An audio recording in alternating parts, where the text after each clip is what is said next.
Let's go on to another new nest. Very excited about this new nest because it's the first time that we've had this particular bird on a nest live on Springwatch on our 20th anniversary. In fact, it is a little jewel in the treasure box of our 20th anniversary celebration. Treasure box is back, is it? Let's have a look. Anyway, here it is live, and it's a long-eared owl.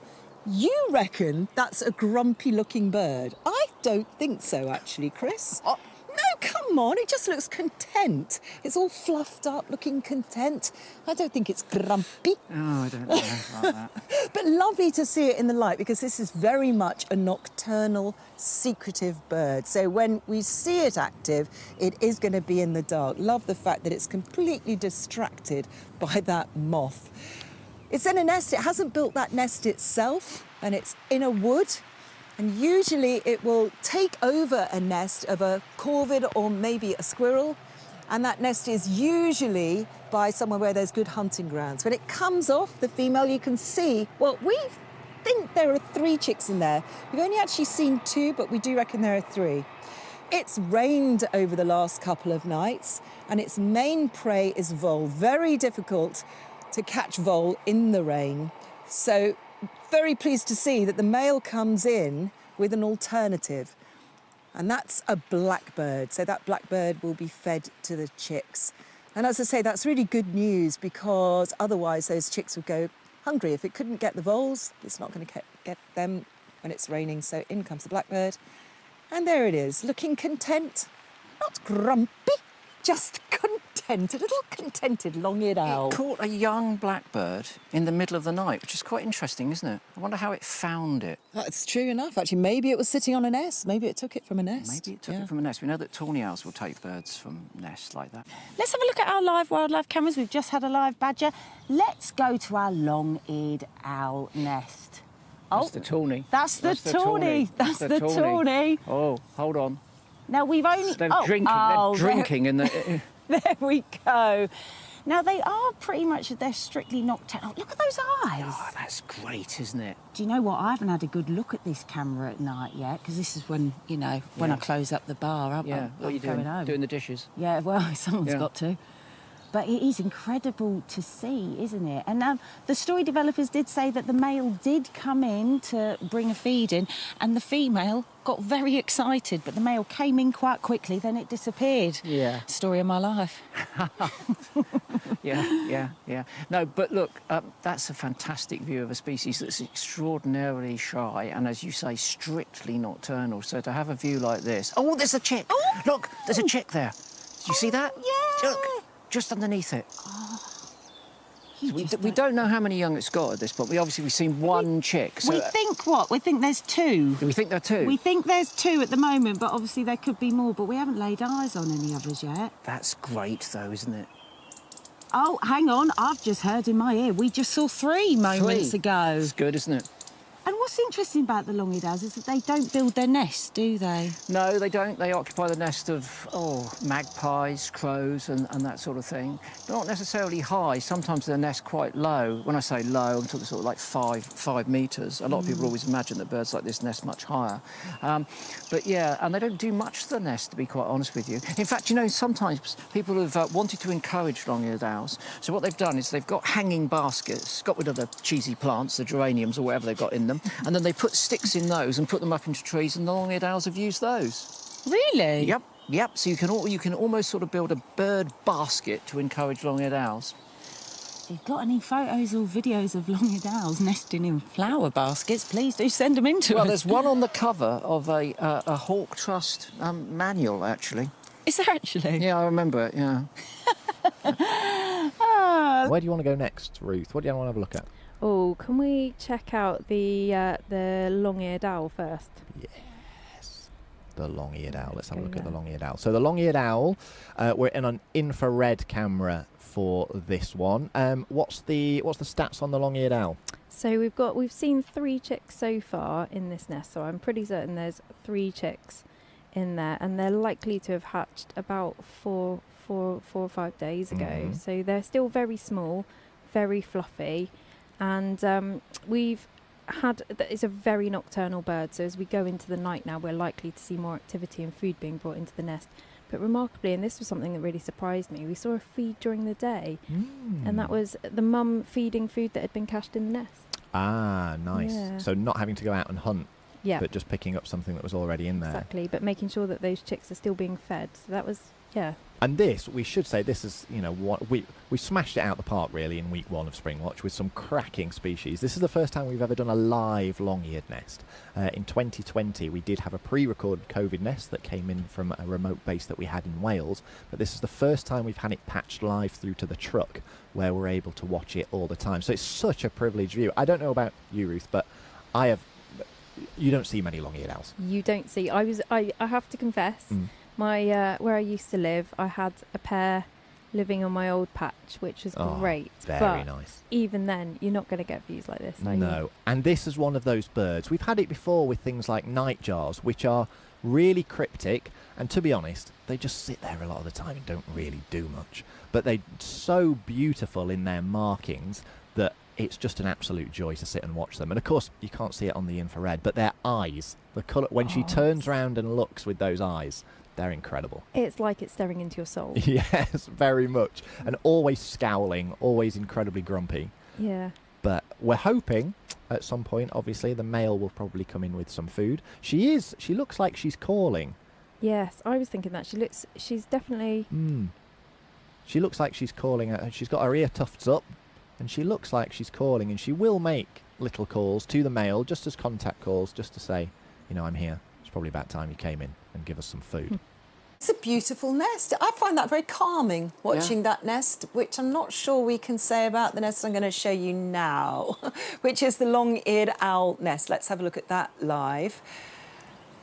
Beautiful bird, beautiful chicks, but there has been a little bit of a drama over the weekend. So here we go. This is the nest. High up in the tree, it looks like an old corvid nest. And on the 29th of May, last Thursday, we got a peek at the 3 chicks. All very fluffy, all being fed, all looking adorable. Nocturnal birds, so they're active obviously after dark. So on the 1st of June, we saw a feed. In comes the male with small mammal, gives it to the female, who then picks bits out to feed all 3 chicks. You can see all of those chicks there. Now, notice one is much smaller, and that's significant to the rest of this story. And that's the last time we saw all of the 3 chicks popping their little heads up. This morning, when it was still dark, there was another feed. And once again, some prey is brought in, and the female picks little bits off to feed the chicks. We see one head pop up, and then we see the other one come out.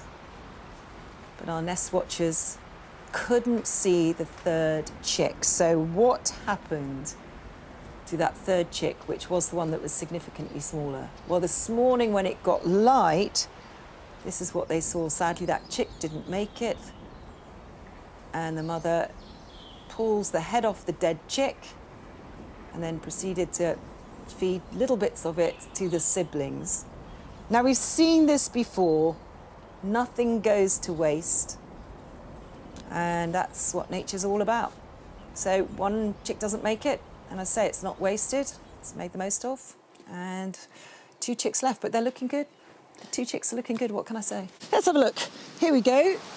Anything moving around? Do you know, everything's a little bit still, but that's exactly what you'd expect, isn't it? When the rain starts, they're all beginning to hunker down. But let's have a look at our long-eared owl nest. Now, you can see the adults doing exactly that, beginning to hunker. There are only 2 chicks left, because you may remember it all got a bit grisly yesterday. How could you possibly forget?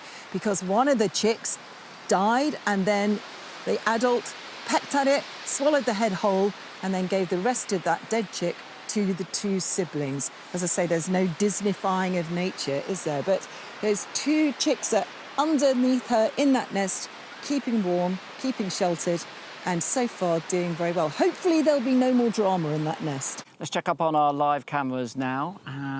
Oh, look at that, bottom right, staring right down the lens. Beautiful. Oh, yes, the long-eared owl. Look at those orange eyes. Erected ear tufts, that's where it gets its name. Nothing to do with ears, as we always say, but look at the rich colouring. That's a fantastic view, isn't it? Oh, so, so good. She's got 2 youngsters that she's brooding, and we've been keeping a close eye on them. Don't see much of them in the daytime because these birds, unlike the barn owl that we were watching last night live, whilst it was still light, they are strictly nocturnal. And it's the male that's doing most of the work. She's beginning to leave them for a little bit longer. I mean, obviously she hops off from time to time. Last night she went for about 20 minutes, and that gave us a good chance to see those 2 youngsters there before she comes back. As I say, male's been doing most of the hunting. They don't have a diet which is as diverse as the tawnies. They're not bringing in cockchafers, beetles. It's mainly birds that we've seen and small mammals too. And of course, those young are still of a size that she's got to dismember the voles, mice and shrews for them.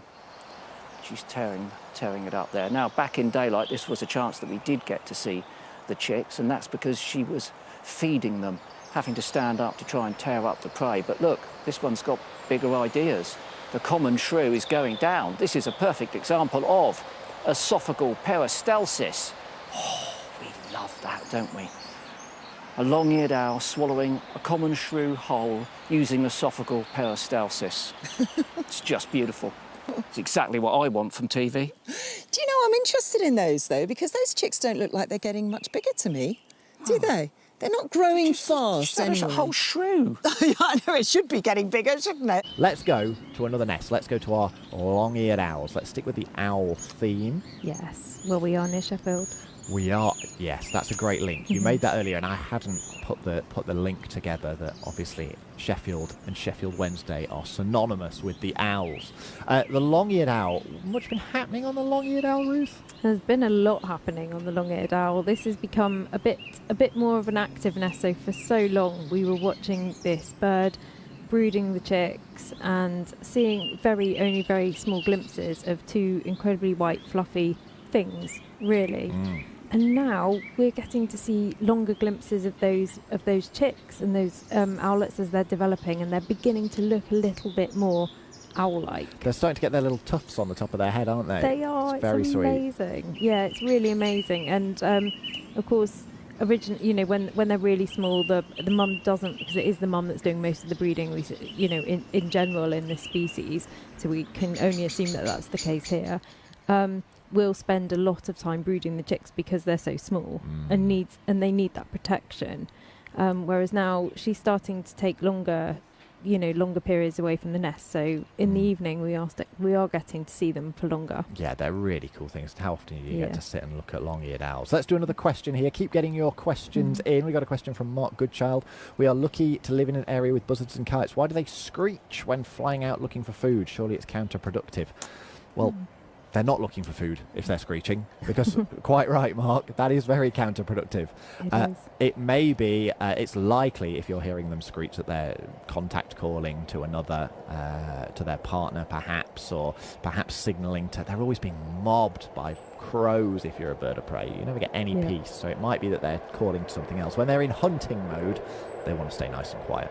So true. It's also worth saying that with red kites, they are quite often scavenging as well. Predominantly, yes. So they're not, if they are screeching, it's not going to be scaring away prey, because hopefully their prey is already scared away. Yeah, absolutely. Their prey is laying dead on the side of a road, generally, for a red kite. So you can screech all you want, you're not going to scare that away.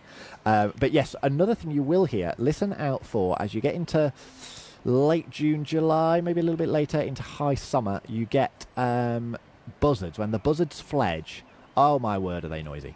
And the young ones get on the wing and they're just screaming for the parents to come and feed them. And I always hear that in the woods near me. So if you hear that a bit later in the summer, it's generally the young buzzards that are out of the nest trying to get fed.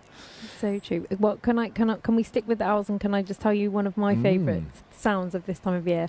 And that's if you're going for a walk in a woods and you hear what sounds like a squeaky barn door, because it really does sound like a squeaky barn door. It does, yes. And that's the sound of? The long-eared owl. the long-eared owlets, so when they first start doing their branching out, their calls really do sound like a squeaky barn door. Yeah, and we've just started hearing it in the last few days, haven't we? Our owls have started making that call, and just like the tawny owls, it's this constant noise that they'll make when they start branching as well. They'll go off out into all of these trees, but they are advertising their presence to the adults with this squeaky barn door or squeaky gate call, as it's often called. But it's a very odd sound. Still plenty of nests there, despite all the fledglings that we've been looking at over the past few days. My eye is drawn to the bottom right, to that white blob.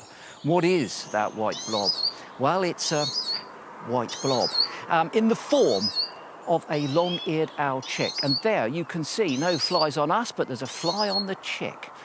And there on the left-hand side, you can see its beak. There were 2 young in that nest, and we've been keeping a close eye on them. You said the adult, Chris, was grumpy, but just look at that adult long-eared owl. It is absolutely stunning. It's been feeding those chicks, and they've certainly been growing. You can see the grey feathers beginning to come through. They're losing the white down. And if we look at their faces, this is where you can see things have really developed. Just look at the eyes. See that orange, that flash of yellow and orange, which is very distinctive of the long-eared owls. And I was looking at them thinking, have they grown? But then if we go back 7 days, they certainly have. Look at them, they're tiny there, very white, downy chicks. And it's great to see them develop. But there's been quite a lot of action in that nest. Some trials and tribulations because they've had some unwanted visitors. Yes. Listen. That's the clicking beak of the female as part of her threat display. You'll also notice she's got her long ears fully erected and she's glaring with those bright orange eyes up at the top of the nest because who's arrived? Carrion crow. Potential predator of those chicks, of course, and here trying to intimidate the owl. The owl is doing what many owl species of about this size, well, I'll say that, in fact, eagle owls do it the same. What they do is they try and make themselves look much bigger than they are. In reality, and you can see some scale there with the crow in the image, but long-eared owls are no bigger than a wood pigeon. So what they do is that they roll their wings forward, erect their secondary feathers to make those wings as big as possible, and then fluff out all of their other feathers, again to expand their size, put up their ear tufts, and then glare at any potential intruder whilst clicking that beak. But look how smart the crows are. They're breaking up twigs and dropping them through the roof of the nest. They're doing everything they can to intimidate this female. And I'm sure that what they're trying to do, working in a pair, is to get her to lose her temper, bolt off of that nest and chase one of them, and then the other would be straight in there to nick those chicks. Would it be successful? Well, we looked at a study published in 2000 which showed that, in fact, long-eared owls were always able to overcome carrion crows. Where they met their match and lost was if a buzzard tried to steal the chicks.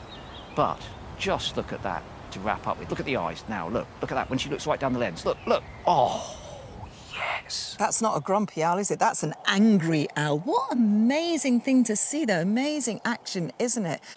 We've had quite a lot of fledging, but we have still got some chicks in the nest. Let's go to the long-eared owls. You can see them there. They're glowing in that nest now. Quite sleepy at this time of day, of course. There were 2 there. Can you see any detail on those? No, I can see a large dipteran, a large true fly. Oh, we've done some nice flies early in the series. There we are. They're very tolerant of those flies, aren't they? Well, look at those 2 all so am I. snuggled up. I don't mind a little fly coming over and walk over me occasionally. The adult's been brilliant, though, at looking after them. You know, this is it facing up to 2 crows. This is what happens when death comes to town. She fluffs herself up, she's massive, she gets her ear tufts up, she stares with those bright orange eyes, and she successfully drove those 2 crows away. So this was all good news. It was going really, really well. Then, Monday night, things were a bit different. It disappeared earlier in the evening. The 2 chicks were on their own, calling for food. There we are, clearly hungry. Adult comes back, 3 minutes past 10, comes in with some food. All's looking good, except that it didn't come back at all. Not once throughout the rest of the night. So all they had to eat on Monday night was one, whatever it was they brought in. So on Tuesday morning, they've gone a whole night now without any food. They're looking a bit grumpy because they're a bit hungry. And we're a bit worried about them on this occasion because we haven't seen either of the adults.